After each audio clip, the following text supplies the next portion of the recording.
Hey,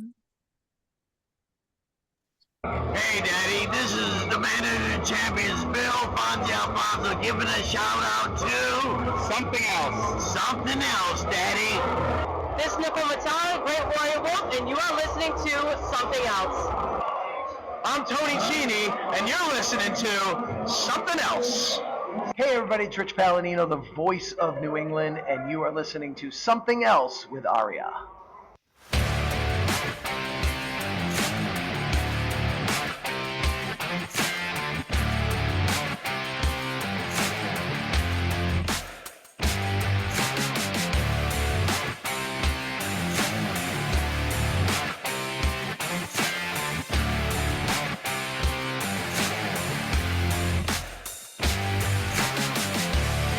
And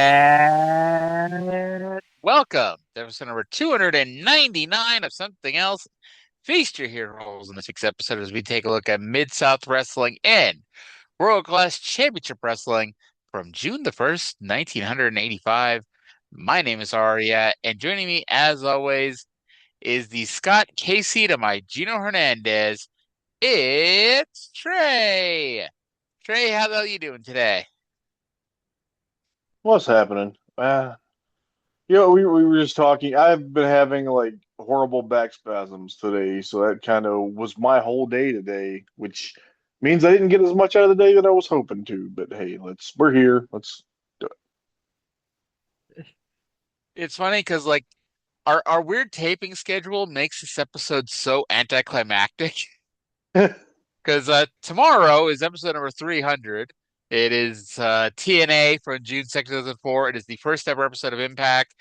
It is a show we've already taped. It is in the can, ladies and gentlemen. And now we're just doing an episode purely because if we skip this episode, then tomorrow's not actually episode 300. Yeah, it would Okay. just ruin everything. It really would. But yeah, that's tomorrow along with our special surprise. And there will be no Smoky Mountain this week.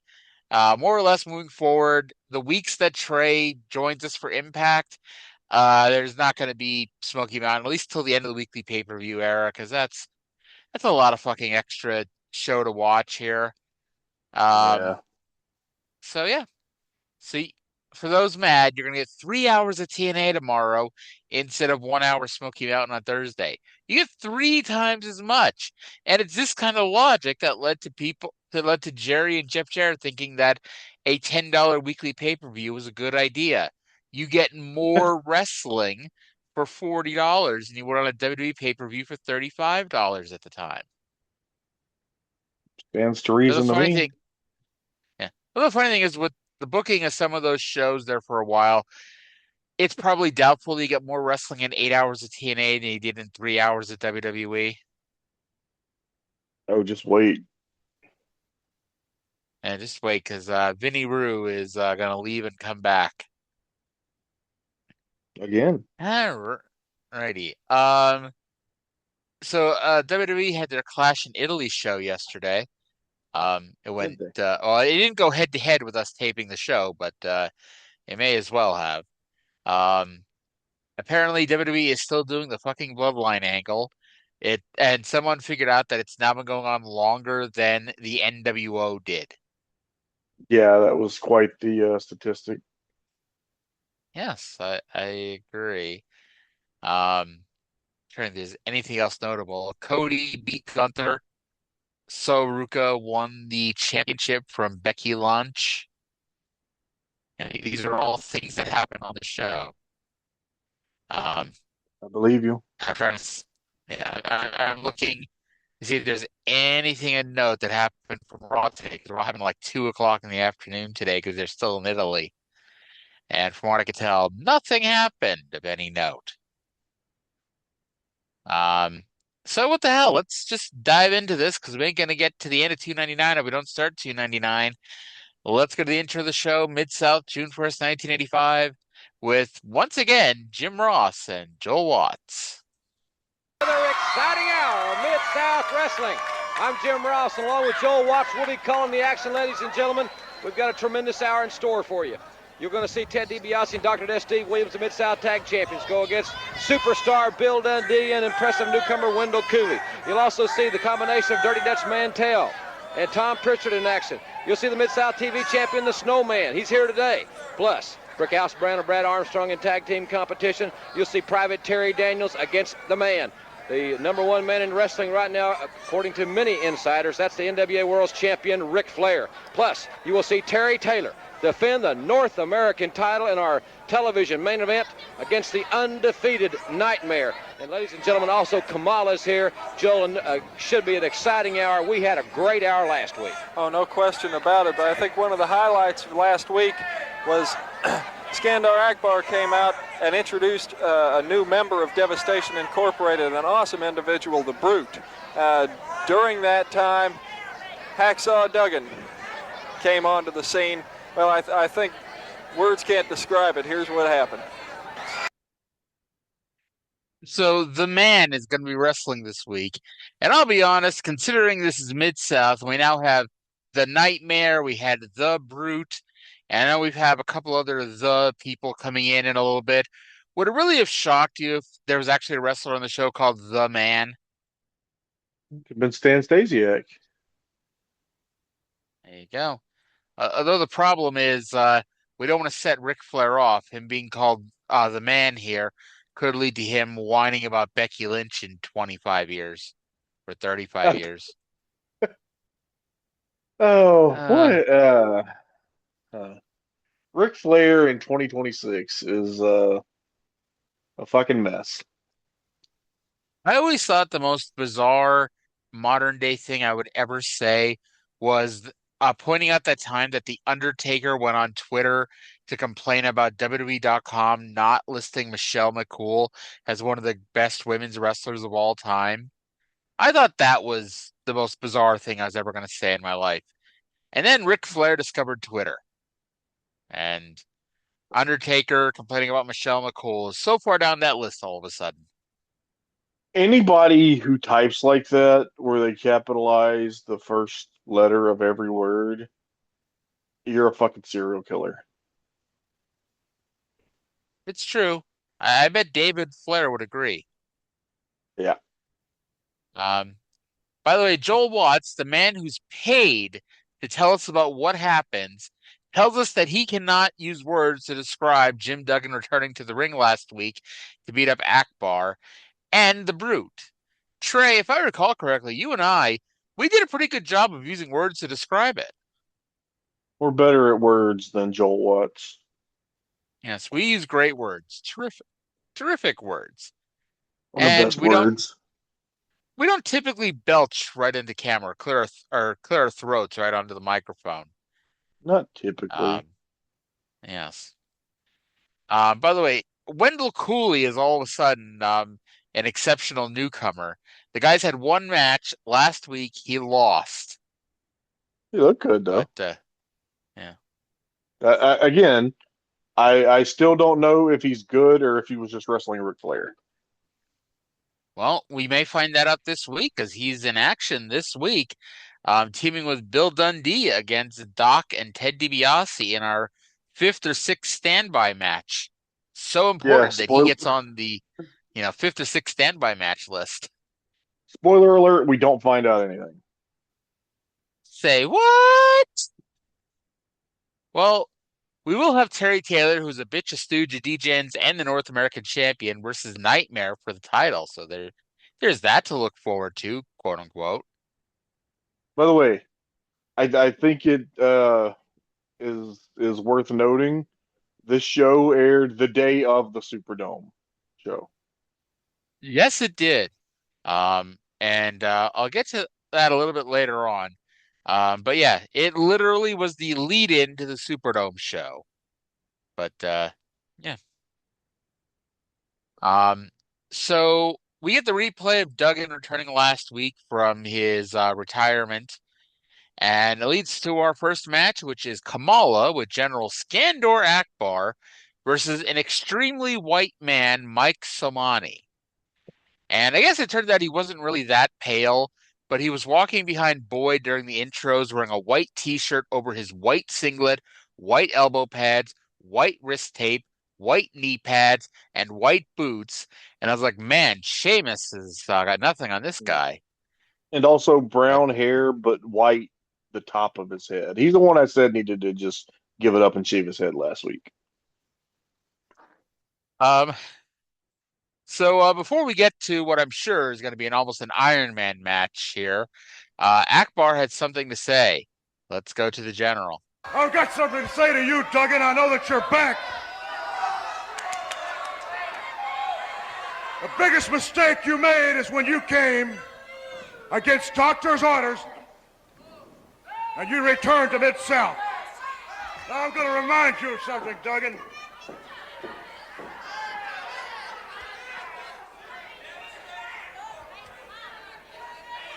All it takes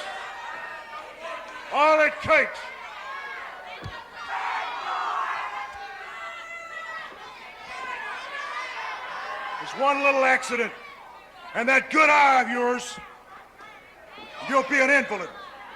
And as for Cowboy Bill Watts, I don't think Mid-South has facilities to handle two invalids. So now I make myself clear. And if I don't, you better heed exactly what I'm telling you, Duggan, because you'll be pushing pencils on the street corner along with Cowboy Watts, and Watts, you know exactly how I feel. So apparently Mid-South Wrestling does not have the facilities for two invalids, but does that mean they have the facilities for one invalid? Again, were all of these pre-existing contracts, or are they just continually signing contracts with Akbar and Kamala after they? Am I thinking too much into this by thinking about it at all? Yes. Thought so. I mean, if you want to be technical, Kamala did no such fucking thing.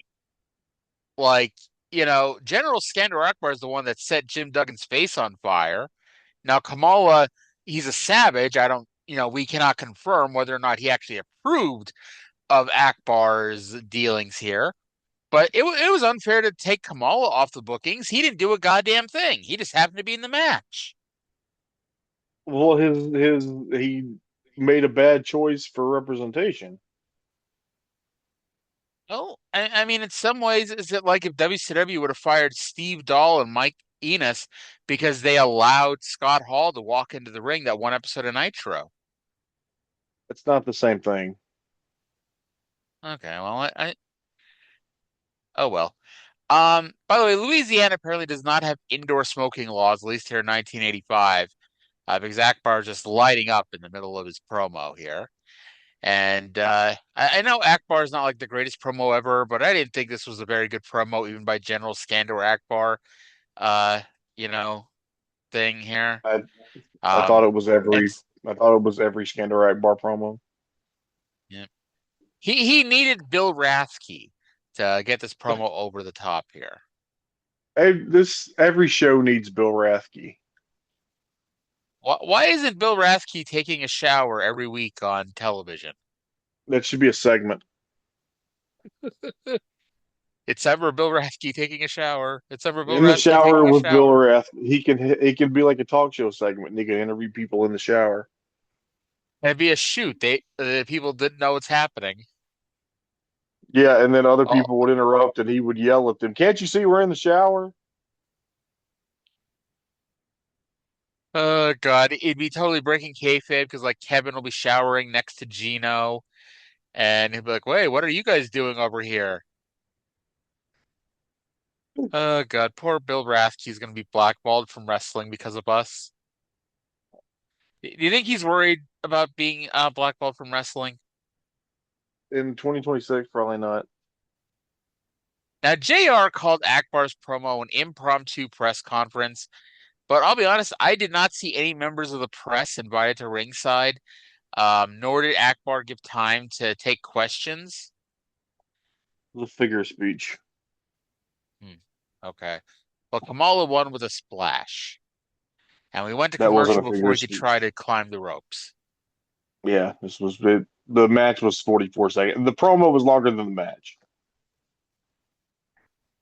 Maybe that needs to be the new thing. What's faster, Akbar's promo or Kamala's match?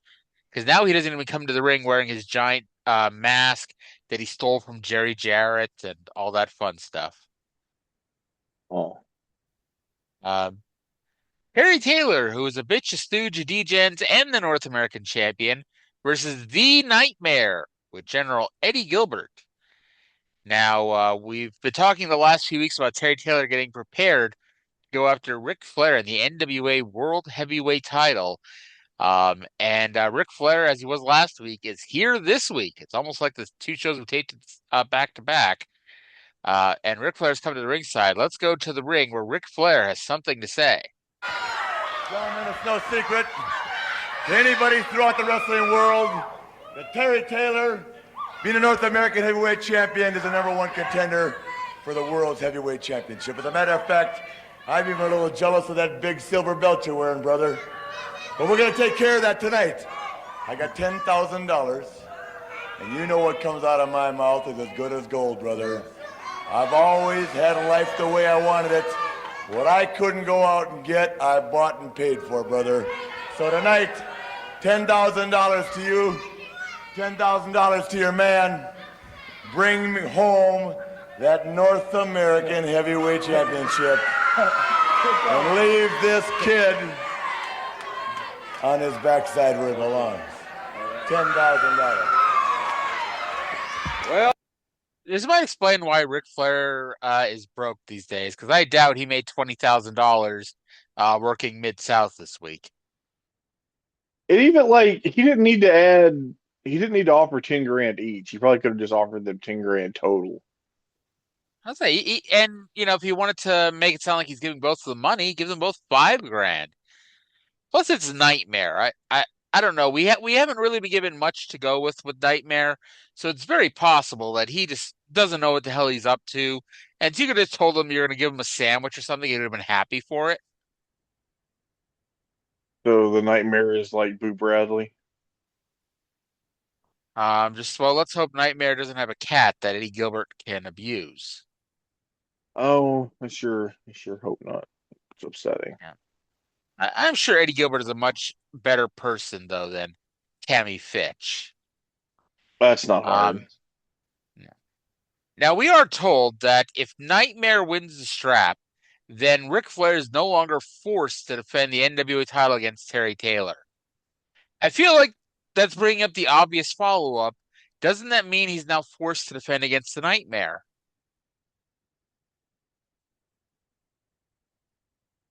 Apparently not. What was that? Apparently not.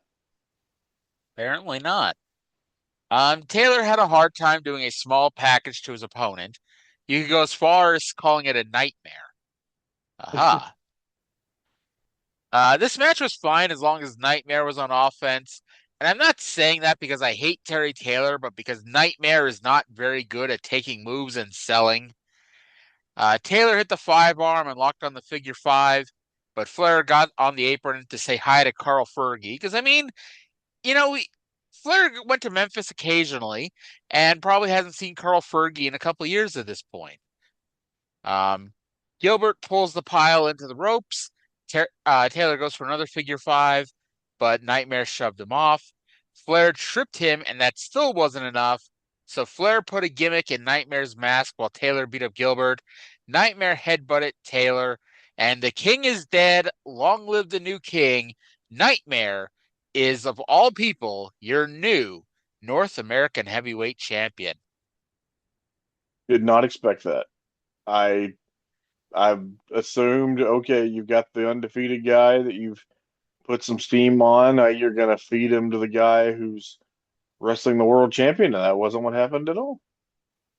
That is not, and that might be why they did this tonight or today, because they knew that, it was the lead into the Superdome, so nobody who's going to that show is sitting at home and watching this show. Because it aired at like 5 o'clock in New Orleans, and then the Superdome show would start at 6. So people didn't even know. Now, I'll be honest, and you're probably going to say to me, well, obviously, Aria, I always kind of assumed that Shreveport and New Orleans were next to each other. They're No. not. No. They are 325 miles away. I don't know why. I And just thought they it's- were near each other. And it's not easy now. Like, Cornette talks about how bad the fucking roads were in Louisiana in 1985. Mhm. It's like I drove one time. I actually did when I went to WrestleMania in 2018. Just through circumstances, I had to go to Shreveport first and then to New Orleans. So I drove from Shreveport to New Orleans, and it was a fucking like pain in the ass, complicated trip on shitty highways in 2018. I can't imagine what it was like in 1985. Now, did you stop at the Irish O'Neill Boys Club when you were in Shreveport? I don't think it's still there. I don't think it's still there either. By the way, next week we're told that the Rock and Roll Express returns, and Billy Watts is going to be wrestling right here next week. Uh-huh. I know we looked this up, and I guess they're still here for a little bit. I thought the Rock and Rolls were done for. You know, I guess I don't know, when do they go to Mid-Atlantic? Because they're like, don't they go to Crockett and basically immediately win the tag team titles? I think they won them on the first night. That's soon. It's very soon. It's in like the next Yeah, month.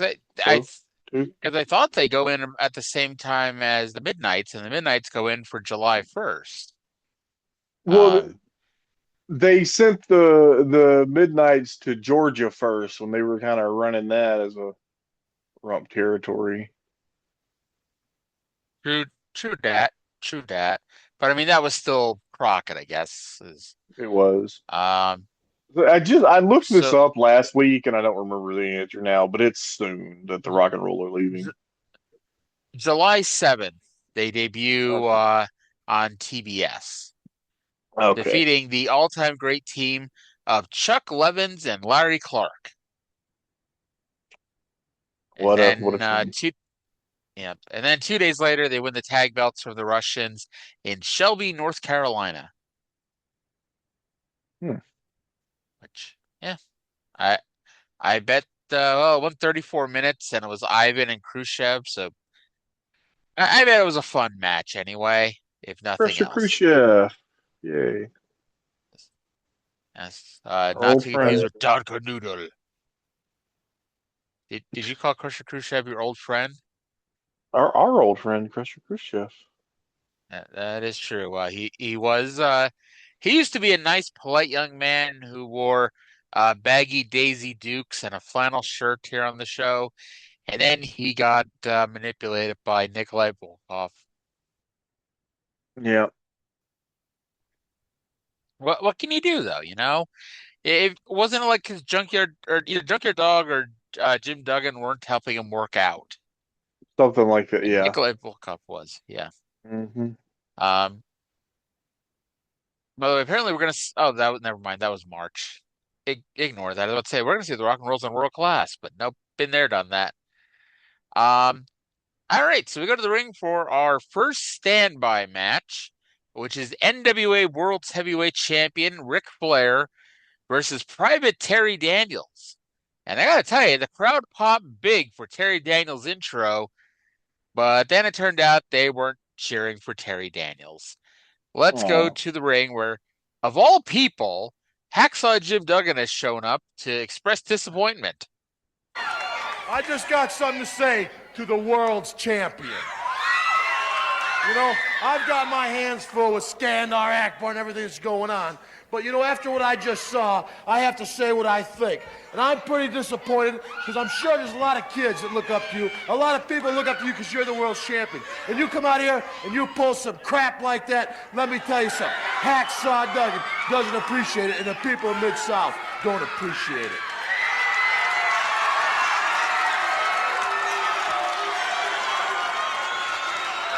Would you like me to shed a tear for all the little kids in the world that are growing up to be like Ric Flair but never will be?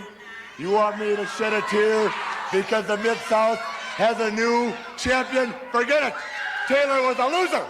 He couldn't handle it. And let me know, I'm not through talking. First of all, when you have the audacity to walk in the ring that I own, operate, manipulate because I'm the world champion during one of my matches, then you pay close attention. Now you see, you're already here when the doctors tell you you're not supposed to be. Your mommy tells you you're not supposed to be. All your all your friends tell you you're not supposed to be. And I want to make something very clear to you, Duggan. If you get in my face again, brother, you're gonna have two bad eyes because you ain't nothing but a low-class Cajun redneck, brother. Hey, Big Shot, I don't gotta take this. Like I say, Jim Duggan, I guess it explains why Bill Watts loves him so much.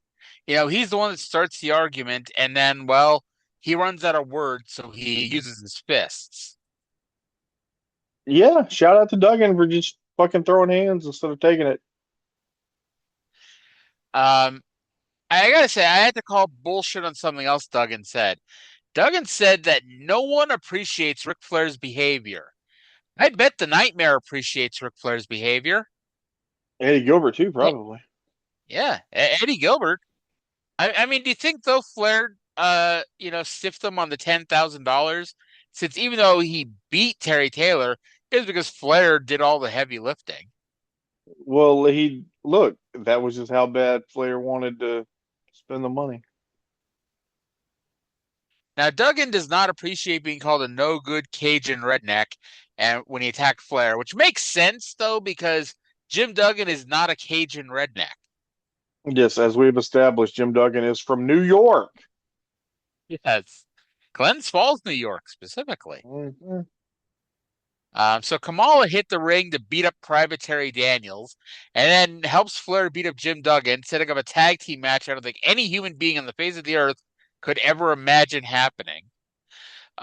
Randy Anderson, the referee, thought he would help, so Flair yeeted him. I have a question here. So Flair yeeted Randy Anderson. What does that have to do with Jey Uso? Nothing. Okay. I wrote Kamala rolled out of the ring and the fan gave him their chair. I'm going to bet that was Duggan that the fans gave a chair to and not Kamala. I can't confirm. So the heels left. Does this mean that Terry Daniels wins via forfeit? No, it means the match didn't happen. Well, according to Cage Match, Flair won. That's incorrect. Yes, I agree. But if anything, best case, the match didn't happen. Worst case, Terry Daniels should be getting a world title match soon. Yeah. But yeah, it's funny because what was the point of this? I guess maybe Flair was supposed to come back, maybe. But yeah, who they did a knows? great job setting up a match that doesn't happen. Yep. I actually looked it up because I could not remember if Flair and Duggan ever wrestled a one-on-one match, like they were in Battle Royals and Royal Rumbles together. And yeah, they had a couple singles matches in WCW. Well, at least that's the only time that they're gonna be in the ring for a match and then do some complete different shit on the show, right? Exactly.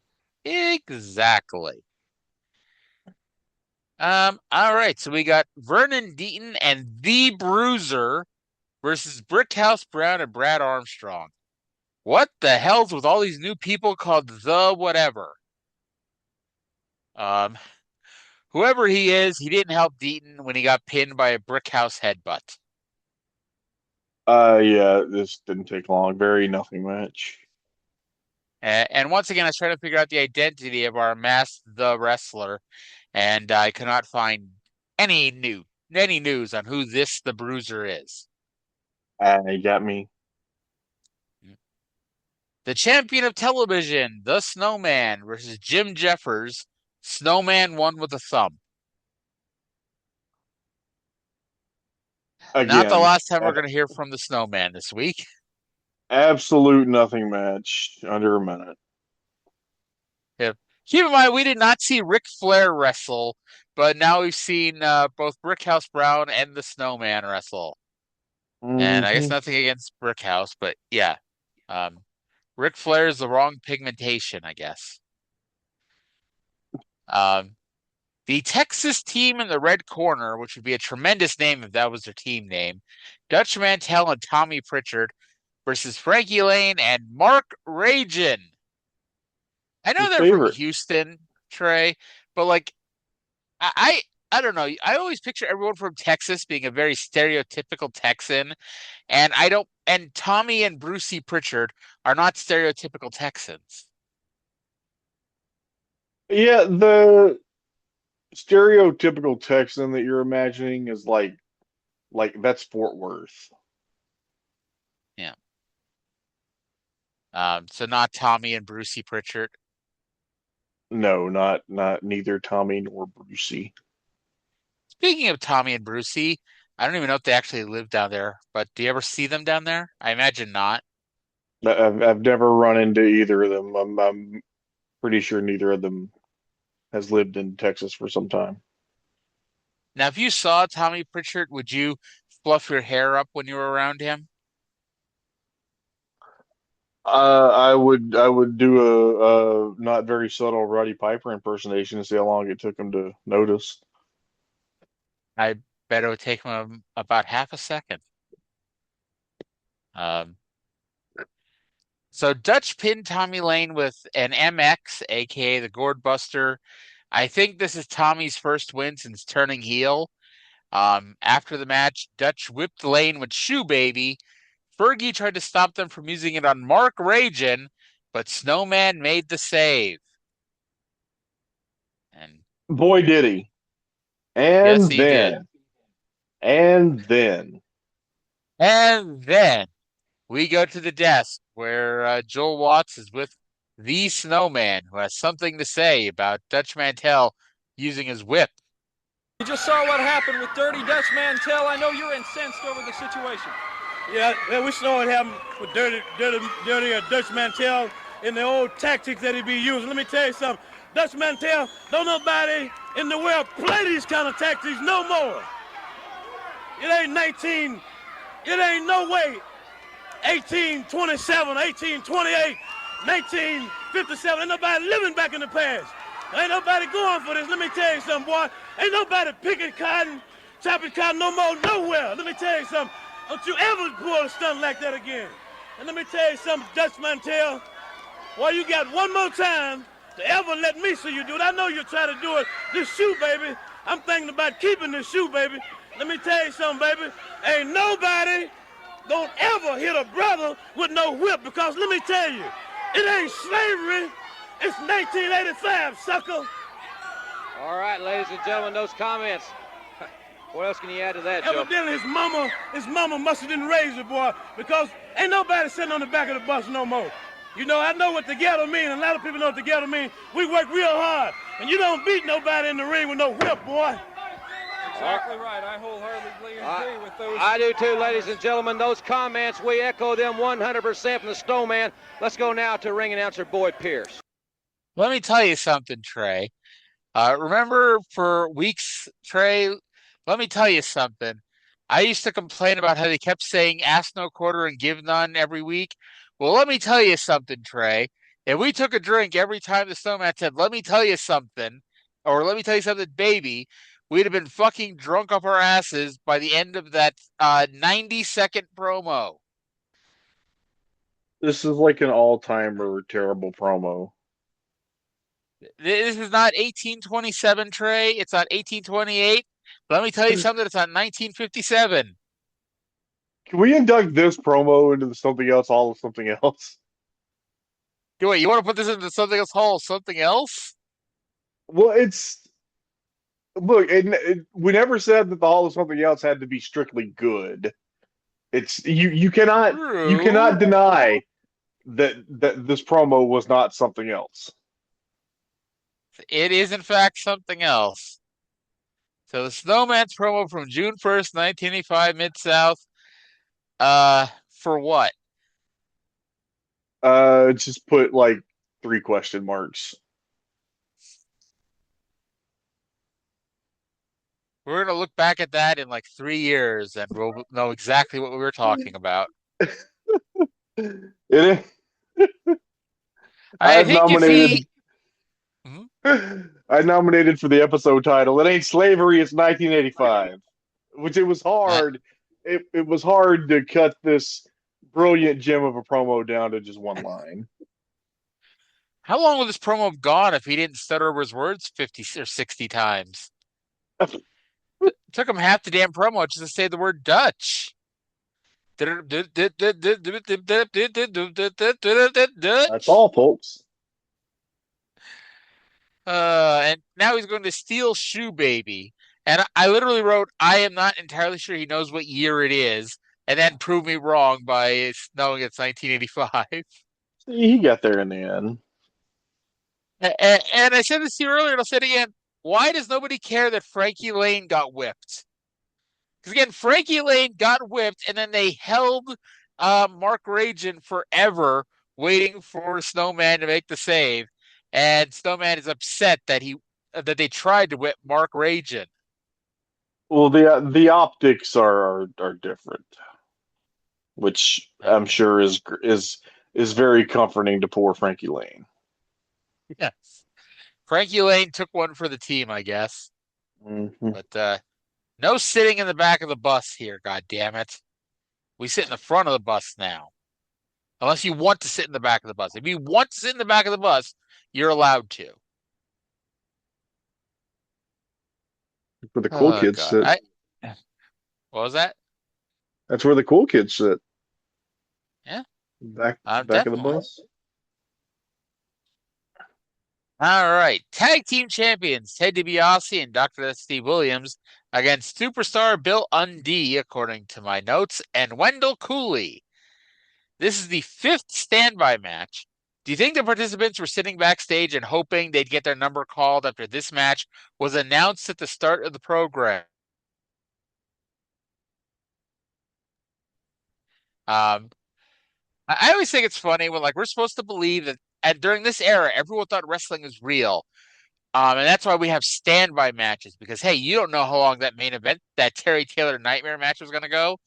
Well, it's not like they're announcing matches that end up not happening. Or I guess, this match doesn't end up happening, but not because they ran out of time. I appreciate them making an effort. Yes. Do you remember when they did that John Cena, Shawn Michaels hour-long match on Raw that time? Yep. They announced on the show they were going to have Edge versus Randy Orton as the main event because it threw you off then when Cena and Shawn went for an hour because we had a main event match still to go. Yeah. So, maybe note to Mid-South. Announce one of these random ass, matches that we're going to have later on today and then not have it because we actually ran out of time. Yeah. But, yeah. That was also the weekend where Randy Orton trashed a hotel room and got sent home for it. Which time? This was 2007. And it's funny because, he lucked out because there was a lot of talk about either firing him or just outright burying him because of his behavior not getting any better. And then because it was 2007 and that was the year where every fucking person on the roster got injured, he ended up getting a fucking push because there was nobody left. Brilliant. And credit to him, he made the best out of it. And from all accounts is no longer a dick to at least the same level he used to be. And yeah.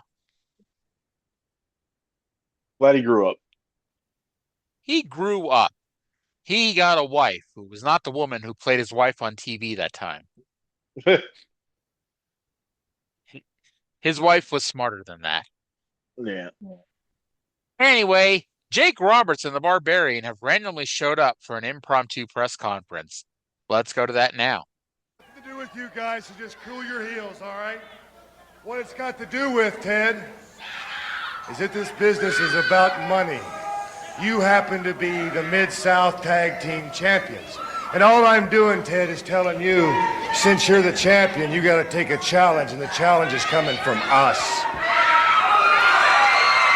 So why not? Now, I know these guys are great athletes, Teddy, but why don't you just put the titles up on the line and try us on for size? Wait a minute, Robert. Says, who do you think you are to come slithering out here with this great big musclehead to back you up, demanding anything of the Mid-South Tag Team Champions? You're a weasel. Back off, musclehead. Let me tell you something. The bottom line is this, Jake Roberts. Hit the back of the line. The line forms at the rear. We waited 6 months to get these belts. Who do you think you are coming out here and making any demands? Teddy, you know me better than anybody else, and I've always told you, my man, I don't like long lines. Maybe we need to start taking a drink every time someone says, "Let me tell you something." Oh God, well, let's not watch WWF from this period. Let me tell you something, brother.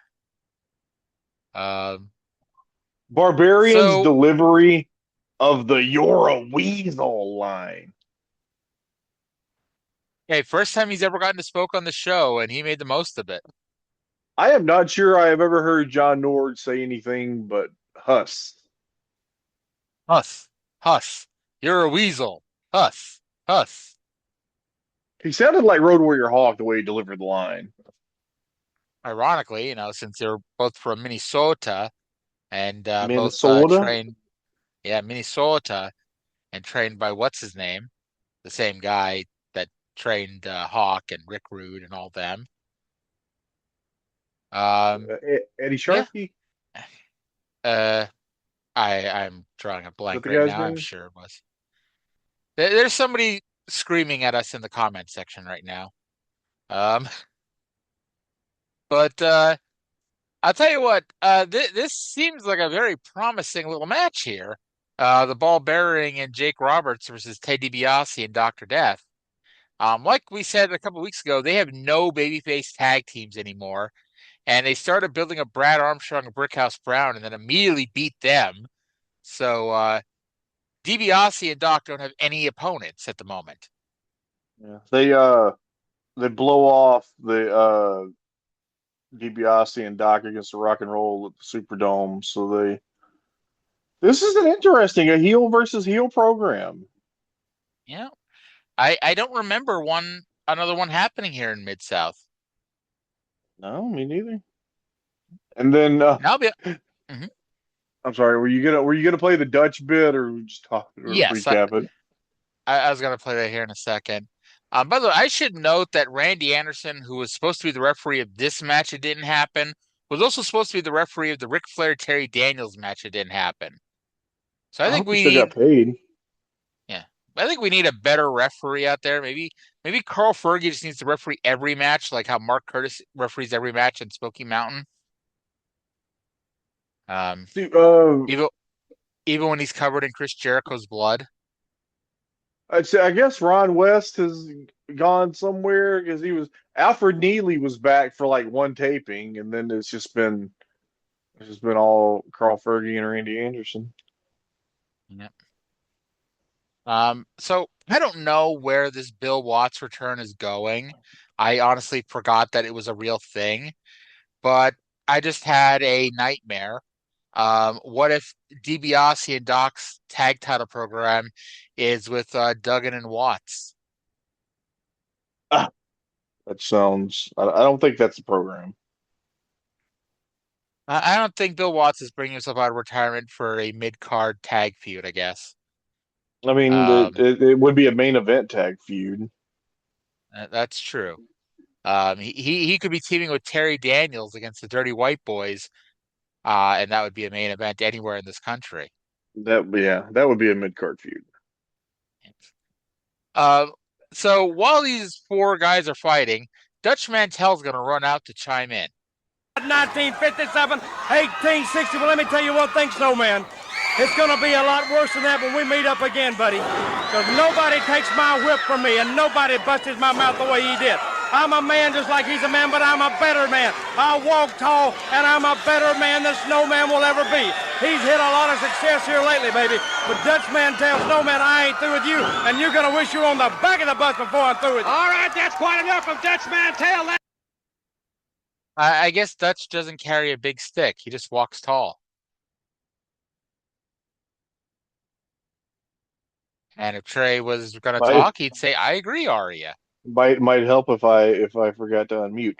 Dutch, everybody knows your views, but you could at least have some decorum on television. Yes. Have some decorum. That's what Jim Ross is telling you here. By the way, while There you Dutch is screaming in the background, Jake and the ball bearing won the fight in the ring. Yeah, this is like a genuine. Like I said a week or two ago that Jake and Barbarian are actually like a really fun tag team, and this is. I don't know. Like you said, we have not seen a heel program. We'll see what they actually do with it. Yeah, but I mean, I don't know how much of a program it might be, but we'll see how long it lasts. Um, it should at least be fun while it lasts, because hey, you have two guys who are great talkers and two big hosses. You know, This this is the sounds winning form. promising. This is the winning formula. Yes. Okay, so that was Mid-South Wrestling. Sometimes a weird show, but it was a good show. Went fast, at least for me anyway. Yeah, thought it was a good show.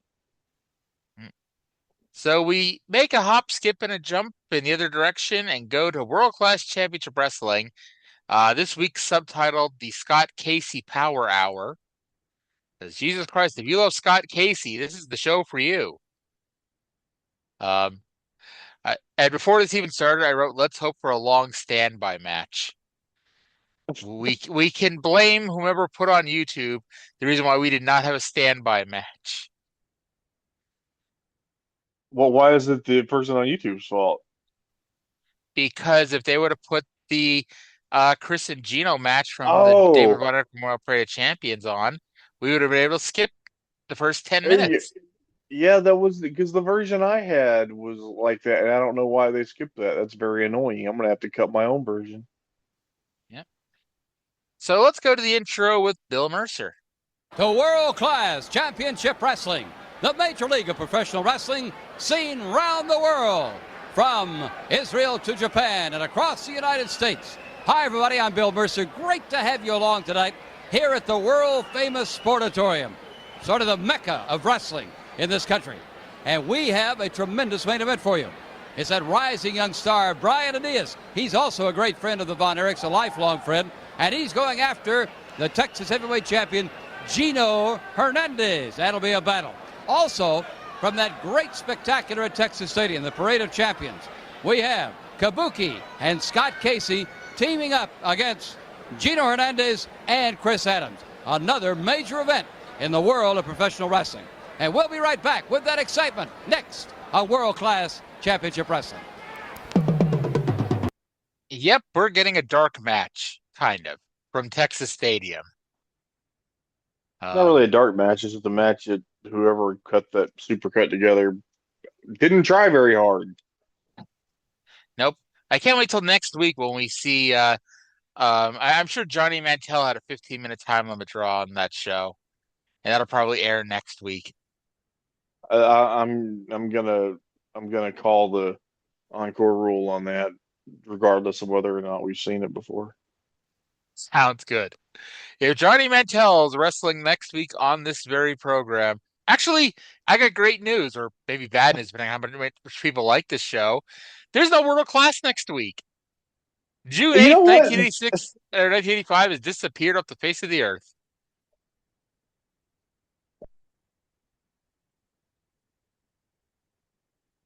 Are you still there, Trey? Hey, hear me? Hello? I think we. Hey. Hello, we got Hello? you. There we go. Hold on. God damn it. Trey, can you hear us? No, apparently he's not. So while he's resetting, we'll just tell you. So the June 8th, 1985 World Class episode is MIA. No idea where it is. I don't have it. Trey doesn't have it. I did a cursory glance to YouTube. It's not there. Trey's now coming back on. Hey. Don't know what happened because, we could hear you until I cut you off. Okay, you can hear me? Yep. Can you hear me? Okay. Yeah, sorry. I don't know. I was in the middle of saying something and like I said, I'm on my phone, whereas I'm normally on my computer, and I dropped my phone, and the plug for the mic came out. Interesting. So what we're talking about next week's Missing World Class episode. Oh yeah, well they plugged like a 6-man tag at the end, and I was like, oh, that sounds fun, and then I remembered, oh, we're not gonna see it. Nope. So next week instead, before Trey could make us watch something terrible again, and even then he's still trying to make us watch something terrible. Next week we're gonna watch the Ric Flair Terry Taylor match from the Superdome, the famous one from June 1st for the NWA World Title, and then Trey's trying to make us watch the Snowman versus Jake Roberts. Well, it's on the fucking DVD. It's like 20 fucking minutes long. I mean, I doubt I don't know. I expect a lot of shenanigans around the match, and for it to not be a grueling 20-minute grappling contest. Okay. We'll watch that too, but I swear to you, I will yell so loud on this show if that match goes 20 minutes, bell to bell. I mean, it's not like it's going to be good, but it's something historically worth watching. Muhammad Ali is there. 6 weeks after he appeared, or I guess more than 6 weeks, about 2 months after he appeared at WrestleMania 1, which was one of the things that Bill Watts was ranting about for a month afterwards. Yeah, it's really Maybe funny that's that why Watts used Ali like weeks later. Yeah, maybe that's why Watts is getting back in the ring, to prove that he's better than Mr. T. There you go. Oh God. So Dynamic Duo versus the Great Kabuki and Scott Casey. Chris Adams is wearing Bray Wyatt's Panama hat. Chris Adams, the forgotten member of the Wyatt family.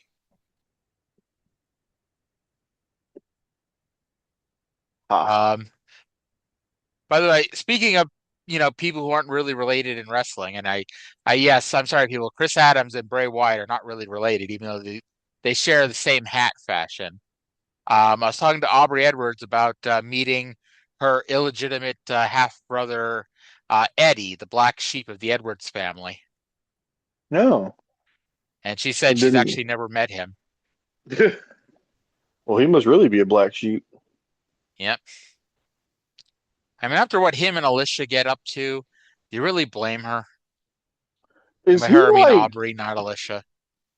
Is he like the best guy to have wasted his best years in TNA? Probably. So I mean, like the two people who've been there the longest are him and Moose, and he beat Moose by a couple of years. And I'm not saying Moose like was going to be an all-time great star, but like he kept having WWE developmental offers, and TNA was just offering more to exist in TNA. Do you realize there have only ever been 3 foreigners to win the GHC heavyweight title? One was Edward Eddies, and I'm Eddie sure you know the Edwards, other two. Eddie Edwards, Elio Del Dr. Wagner Jr., and current champion Shane Haste. I was gonna say, isn't one of the TMDK the champion now? Yep. So yeah, we're at Texas Stadium for this one. And of course that means drunk Mark Lawrence on commentary.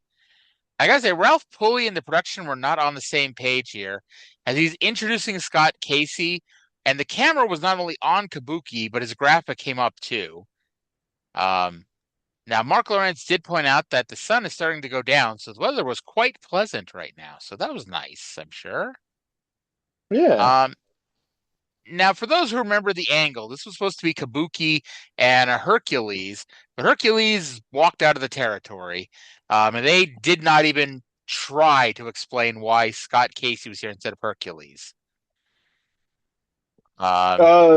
Chris, what was it? Chris that was saying to Sunshine that your fucking guy disappeared.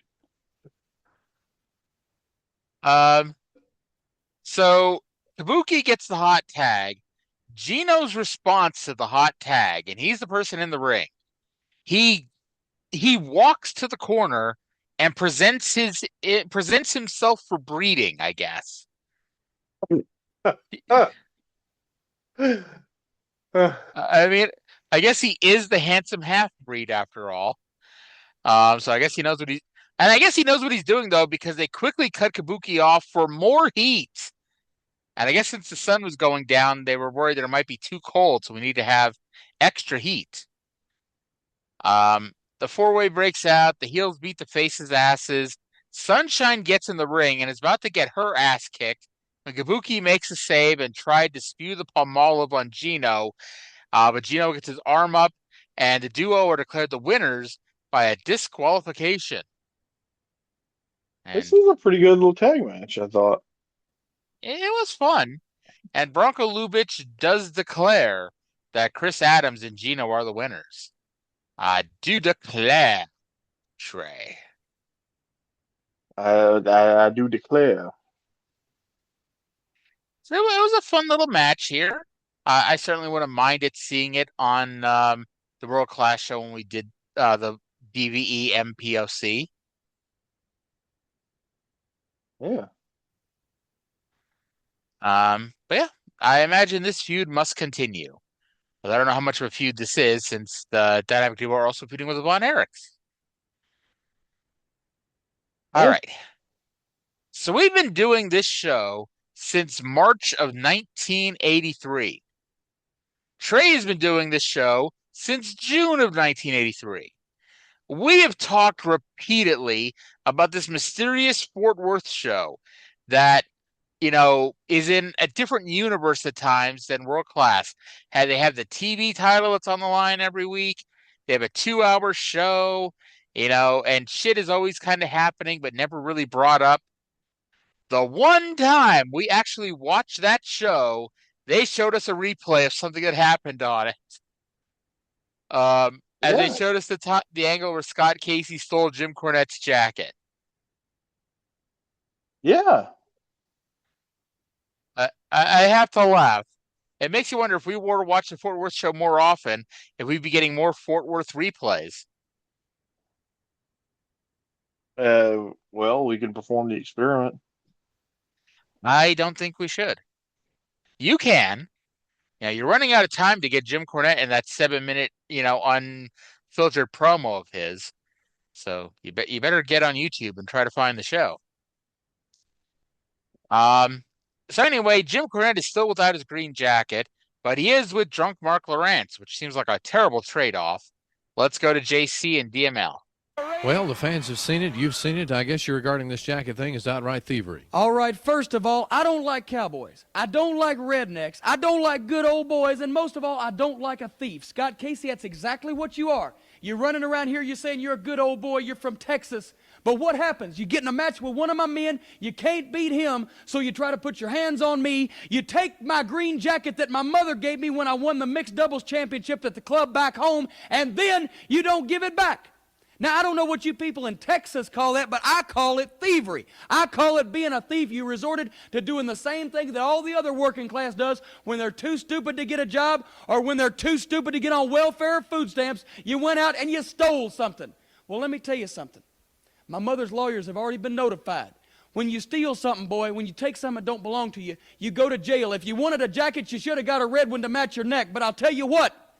There used to be a quaint old custom called lynching. I'm sorry that's been outlawed, but you will go to jail unless I get my property back, and that's where all poor people belong anyway, in jail, because poor people are a burden on society.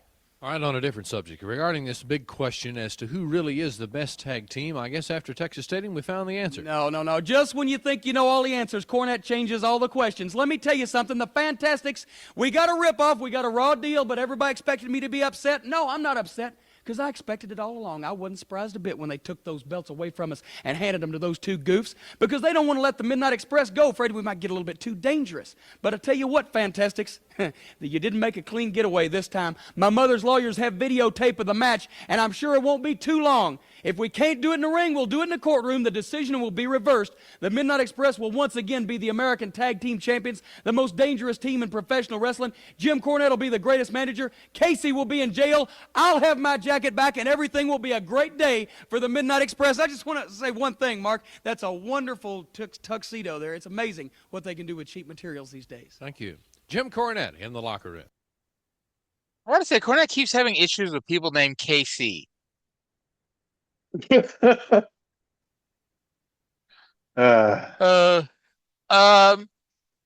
I gotta say, I love it. He doesn't like cowboys, rednecks, good old boys, or thieves. All poor people belong in jail, and he got a raw deal at Texas Stadium. It was rather bullshit. Now we've already seen that. Unfortunately, Mama Cornette's lawyers don't work very well when it comes to reversing obvious decisions in wrestling. After they got fucked over in Mid-South, I'm not expecting Mama Cornette's lawyers to do much here either. No, I don't expect so either, because as we've established, Cornette and the Midnights have already given notice. Well, actually, by this time they may have, because they gave notice after getting a paltry payoff for the Texas Stadium show. Yeah. So they may have given it by now, but now, do you think Drunk Mark Lowrance? I don't know. Like, Mark Lowrance is a very, straight shooting kind of guy. He doesn't get too excitable. Do you think he was paying enough attention to understand Cornette was insulting him about his jacket?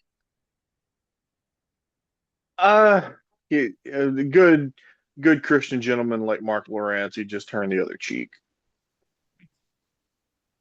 One day we're going to get Drunk Mark Lowrance turning heel, or not even turning heel, standing up to a heel who rips on him, and we'll see if he turns the other cheek. Why isn't Drunk? Never mind. Oh, come on. You got to finish your sentence. Why isn't Drunk Mark Lowrance? Okay, well, I guess you already did post on that. Well, why isn't Drunk Mark Lowrance on Cameo? Sadly, I don't think Drunk Mark Lowrance is on Cameo. I'm sorry. Too bad. Yep. But we'll have to see if he costs more or less than $15 if he was.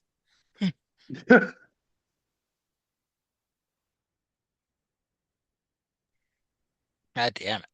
Sorry, I've got a cough over here, and anytime you ever hear me weirdly go on mute for a few seconds, that's why. Yeah, we're both in bad shape. She's coughing, and my fucking back is killing me. There was a while when my back would hurt and I'd have a cough at the same time. That sucked a lot of dick. Oh, that's torture. Yes, it was. All right, so the Midnight Express with the Minister of Bad Things That Will Happen, Jim Cornette versus Skip Young and Mike Bond, in an exciting tag team event. How did Cornette get named the Minister of Bad Things That Will Happen? He caused a lot of bad things to happen. Well, I guess that's one way to be named that. We're told that in a few weeks, we're going to have the 4th of July Spectacular. I wonder when it'll happen. Thanksgiving. That makes sense.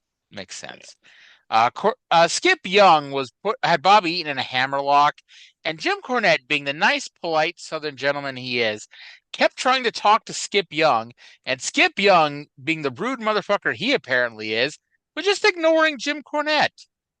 Why would you ignore a man who's just trying to talk to you? Very impolite. Yep. And then Condrey pinned Mike Bond with a double foot stomp. Look, it was the Midnight Express against two competent wrestlers, and they had a few minutes. This was good. That is true. Hey, ain't nothing wrong with that. Do love us some competent pro wrestling. So up next, pacing in front of Drunk Mark Lowrance, is Kelly Kiniski versus Scott Casey from Bulverde, Texas. And I decided, since this was the third time on this show we're seeing Scott Casey, I decided to ask Trey, where is Bulverde from? And I made a note of it. Trey, where is Bulverde? Well, as soon as I finished typing that, Bill Mercer chimed in that it's north of San Antonio a little bit. Thanks to Bill Mercer, who knew exactly what I was about to ask. It is indeed. Now, I do have to ask, if Bill Mercer hadn't chimed in, would you have known the answers to where Bill Verdi is? Not without looking it up. Okay. So thank you, Bill Mercer, because you prevented us from having to Google something on this show.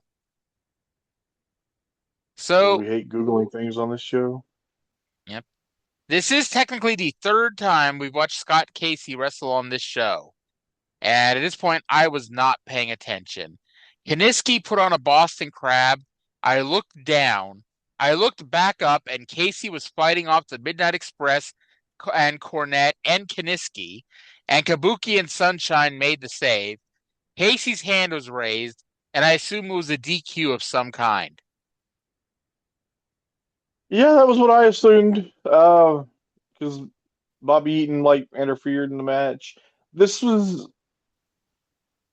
why didn't Cornette just come out and grab the jacket? You didn't even need Bobby Eaton to run in. Cornette, they did the run in, and then Cornette got in the ring and tried to run across the ring to get to the jacket. Just go around the outside of the ring and grab your fucking jacket. Well, you see, it's Jim Cornette. He's not a very smart man. Plus, it was on top of the ring post, and just, he had some tunnel vision going on here. He came out of the tunnel, or came down the aisle, saw his jacket on the ring post, and the shortest distance between two places is a straight line. So he decided to go straight through the ring to get to it. Huh. The thing is, I am not going to apologize here for not paying super close attention to this. If this match had any kind of importance, I would have rewound and rewatched what happened. This was not important in any fucking way. It wasn't. It wasn't. No. Texas champion Gino Hernandez, who is your champion, versus Brian Adias, who is your challenger. Referee Ricky Hazard has red breeches on. Now, was this him showing favoritism to Gino, who was wearing red, as opposed to Adias's purple? No, he's had those pants. He just has a cup. He has two different ref outfits that he alternates between. So what you're saying is Gino may have been trying to subtly encourage favoritism from referee Ricky Hazard. Definitely, yeah. Now, to be fair, David Manning Von Erich is so blatantly biased towards his brothers that maybe we need a referee to show bias towards the heels. Yeah, I agree. I'll be honest, it's not that I don't like Gino Hernandez, because I love Gino Hernandez, and not that I dislike Brian Adias. I did not have high hopes for this. Plus, it's a world-class main event, so I was just waiting for someone to run in for the disqualification. But not only was this an enjoyable match, we got a clean finish. Adias, the young Brian Adias, who's a little inexperienced, he got a whole bunch of roll-ups and near falls and whatnot here. And then Gino Hernandez, the more veteran of the two, he only needed one. He needed superior leverage and technique, and he cleanly pinned Brian Adias. Yeah, this was good. And I guess that proved once and for all that Brian Adias is not a Von Erich, because there's no way in hell a Von Erich would do a clean job on TV. That's true. And yeah, I enjoyed this match. And Gino was still the champion. I actually thought we were going to get a title change. I just had that inkling, but I was wrong. Indeed. It was fun. Good stuff. Like Stink, I was wrong. Stink, you're wrong. Next week, it's going to be Mike Von Erich, the Great Kabuki, and Scott Casey versus the Midnight Express and Crip Oliver in a championship-type caliber match. Also, next time around, we're going to talk to Scott Casey about the green jacket. I don't know about you, but I'm so disappointed we will not be seeing a 2-minute Scott Casey promo next week. Too bad. I'm really sad about it. That 6-man tag sounds fun. I wonder if that's actually going to happen. Because you remember that, they advertised the Midnight and Rip Oliver against the Freebirds, and we never got that match. Yep, and they what was the second match they advertised for this week that had Gino and Chris in it? Did that never happen? Remember? Whatever that was didn't happen this week either. But yes, that was World Class, a less offensive show than usual. In fact, even though it was like 30 minutes of Scott Casey, I still enjoyed the show. Scott Casey's good. I don't have anything against Scott Casey. I've enjoyed his presence. I guess I had nothing against Scott Casey, but like by the third time we're watching Scott Casey on this show, I'm like, Jesus Christ. There was a lot of Scott Casey on this particular show. I will give you that. But did you notice? Well, not only did we have a good World Class show, we had a good World Class show, and there were no Von Erichs on this show. Yeah, how about that? Yeah. Let me tell you something. Oh, shit. Gulp. Yep. Oh, God. So that's it for World Class. So, yep, tomorrow is the epic, amazing, one of a kind, never before done, never done again, 300th episode of this show. Mostly because Smoky Mountain only does 200 episodes, so we'll never get to 300 episodes of that unless we start over from the beginning. Yeah, that does it from here. I still haven't seen the first year of Smoky Mountain. We could go back. Yeah, but that's only about 50 episodes. The Smoky Mountain re-watch along project. Ooh, we could go back and listen to our podcast once you join and review us reviewing the shows. There you go. That sounds fun. Listen to what this dumbass said, Trey. Oh my God, what the hell was wrong with Arya during episode 73? I really liked when John Arezzi and Brian Last did Pro Wrestling Spotlight Then and Now. Did you ever listen to that? I did. I preferred just listening to the old Pro Wrestling Spotlights, though. Apparently, there was a 1989 or 1990 interview with Paul Heyman that was on YouTube for a little bit with John Arezzi, where somebody called in and was complaining about how bad wrestling was. And Paul Lee's like, the number one star is Hulk Hogan, who tells you to say your prayers and take your vitamins and go to school and tell me what's bad about that. And it was just tremendous. But sadly, that got taken down. Oh. But my new favorite thing suddenly on Twitter, Candice Michelle, for some reason, is now in the news. I don't know what the hell we ever did to get Candice Michelle being in the news all of a sudden. But Candice Michelle says women's wrestling is missing femininity. So a whole bunch of women's wrestlers are sharing stuff with them in it. Like Marina Shafir is smoking cigarettes while lifting weights. There was a Vert Vixen posted some pictures of her. It's just tremendous. I don't know who the hell asked for whatchamacallit, Candice Michelle to chime in, but here we are. It's always funny to see how like the women from the Divas era get about the way things are today because it's funny. They're each other jealous. Where was it? Apparently, Nikki Bella had some ideas for a Clash in Italy that they just ignored, just to do a whole bunch of skits to try to break up all those annoying commercials. And if they were to replace all the annoying commercials, I bet they would have been fun. But this is WWE; they so would have had the skits and the commercials also. Yeah. Yeah. By the way, have you? I feel like I have to watch this, even though I'm so anti-modern day WWE. It's not even funny. Have you watched the El Gran Luchador mask versus mask match? No, I have not.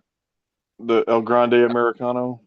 Yeah. Oh, yeah. What the hell am I saying? Yeah, El Grande Americano. Apparently, that was a tremendous little piece of business there. Whenever WWE fans act like something is like the greatest thing to ever happen between ropes, I assume it was a healthy like 3.5 stars. Well, I mean, people whose opinions I generally respect seem to also enjoy it. Although Bradshaw saying it was like the greatest thing of all time, I tend to not believe him as much. Well, maybe I'll check it out. I mean, you did watch the main event of WrestleMania. I did. So, and apparently, your favorite wrestler, who's in, who should be in the top 3 of all-time greatest wrestlers, probably according to him, Seth Rollins is Roman Reigns' next challenger. And in case that sounds like something we've seen before, it is because we have. Tremendous.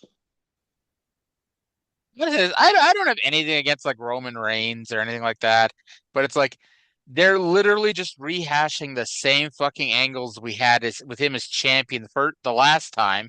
Just now he's a babyface. Well, that's classic booking. Just whatever. I don't care. I'm not gonna watch it. I'm not gonna criticize that aspect of it though. Okay.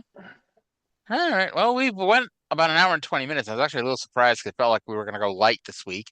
But no, but this is good. So we're going to call it now because episode 300 is tomorrow, and that's going to be a fun spectacular. Yeah. So for Trey, I'm Aria. For Aria, that's Trey. Thank you all for listening. Hope you all enjoyed the show. We'll talk to you again in 7 days. Bye.